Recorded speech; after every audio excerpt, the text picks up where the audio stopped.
Γεια σας, είμαι η Κατερίνα και σήμερα θα μιλήσουμε για τον παρακείμενο.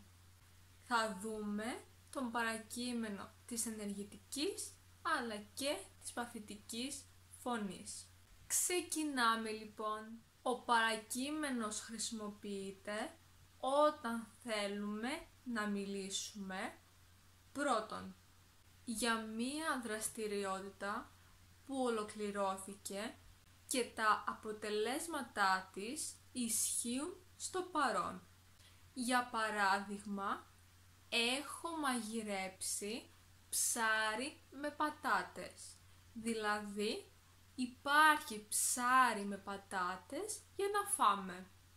Ή έχουν γραφτεί πολλά για αυτό το θέμα. Και δεύτερον, χρησιμοποιείται για μία εμπειρία που είχαμε στο παρελθόν. Για παράδειγμα, έχω φάει παγωτό με γεύση φράουλα. Ή ο Νίκος έχει πάει πολλές φορές στη Θάσο και έχω βρεθεί πολλές φορές σε αυτή τη θέση. Δεν μπορούμε να χρησιμοποιήσουμε τον παρακείμενο όταν στην πρόταση υπάρχουν λέξεις ή φράσεις που δείχνουν πότε ακριβώς έγινε κάτι. Σε αυτή την περίπτωση χρησιμοποιούμε τον αόριστο. Για παράδειγμα, χθες πήγαμε σινεμά και όχι χθες έχουμε πάει σινεμά. Μπορείτε να πείτε έχω πάει πολλές φορές σινεμά, που εδώ ο παρακείμενος δείχνει μία εμπειρία στο παρελθόν. Και τώρα ξεκινάμε με την ενεργητική φωνή. Ο παρακείμενος σχηματίζεται με το έχω στον ενεστώτα και έναν άκλητο ρηματικό τύπο. Στην ενεργητική φωνή, ο άκλητος ρηματικός τύπος σχηματίζεται με το θέμα του αορίστου της ενεργητικής φωνής και την κατάληξη «η» χωρίς τόνο. Για παράδειγμα, γράφω, έχω γράψει. Διαβάζω, έχω διαβάσει. Ακούω, έχω ακούσει. Παίζω, έχω παίξει. Και τώρα ας δούμε την κλίση μερικών ρημάτων της ενεργητικής φωνής του παρακειμένου. Έχουμε το ρήμα γράφω που θα γίνει έχω γράψει. Εγώ έχω γράψει. Εσύ έχεις γράψει. Αυτός, αυτή, αυτό έχει γράψει. Εμείς έχουμε γράψει. Εσείς έχετε γράψει. Αυτοί, αυτές, αυτά έχουν γράψει. Ακολουθεί το διαβάζω που θα γίνει έχω διαβάσει. Εγώ έχω διαβάσει. Εσύ έχεις διαβάσει. Αυτός, αυτή, αυτό έχει διαβάσει. Εμείς έχουμε διαβάσει. Εσείς έχετε διαβάσει.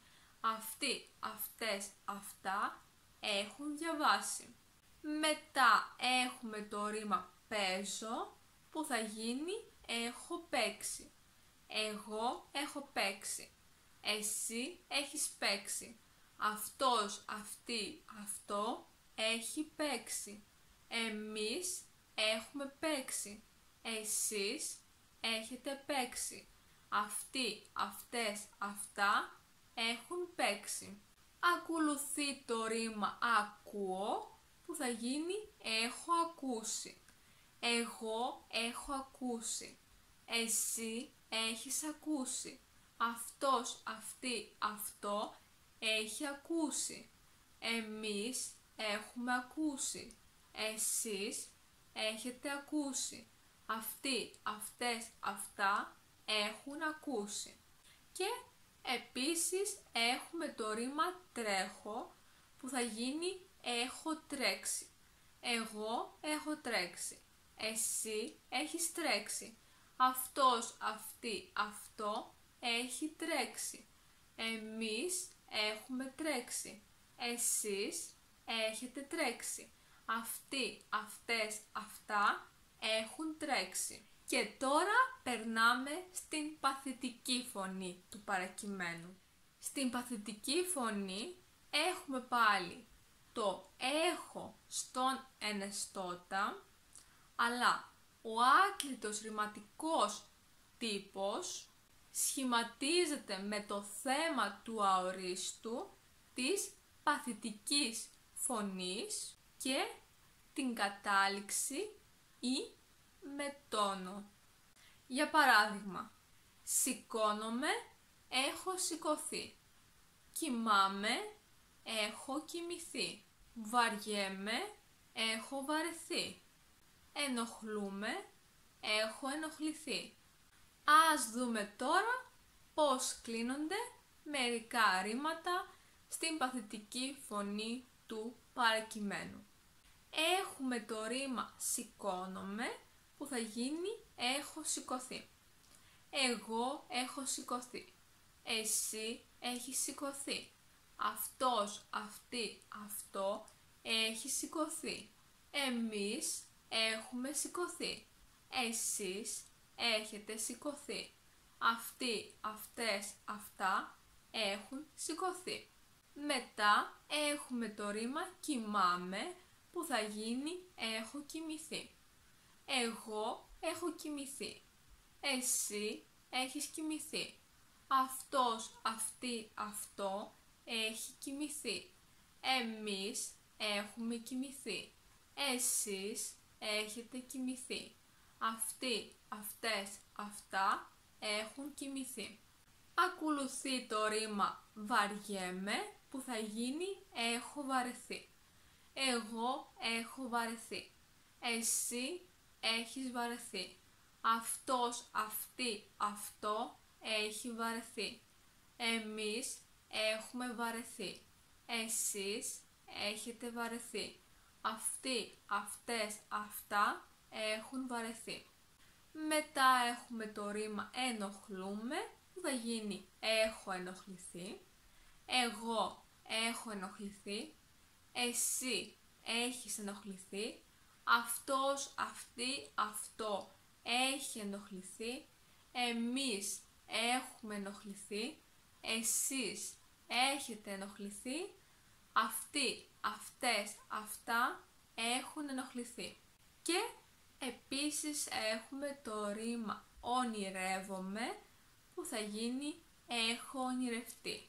Εγώ έχω ονειρευτεί. Εσύ έχεις ονειρευτεί. Αυτός, αυτή, αυτό έχει ονειρευτεί. Εμείς έχουμε ονειρευτεί. Εσείς έχετε ονειρευτεί. Αυτοί, αυτές, αυτά έχουν ονειρευτεί. Επίσης θα ήθελα να πω ότι στη θέση του παρακειμένου πολλές φορές μπορούμε να χρησιμοποιήσουμε τον αόριστο χωρίς μεγάλη διαφορά στη σημασία. Αντίθετα, σε πολλές προτάσεις ο παρακείμενος δεν μπορεί να αντικαταστήσει τον αόριστο. Για παράδειγμα, έχεις καθαρίσει το δωμάτιό σου, παρακείμενος, ή καθάρισες το δωμάτιό σου, αόριστος. Αυτό ήταν λοιπόν και για σήμερα. Ελπίζω να σας άρεσε το βίντεο. Αν σας άρεσε το βίντεο, μην ξεχάσετε να πατήσετε μου αρέσει και να κάνετε εγγραφή στο κανάλι μου για να δείτε ακόμα περισσότερα βίντεο. Επίσης μπορείτε να με βρείτε εδώ. Σας εύχομαι μία υπέροχη εβδομάδα. Τα λέμε!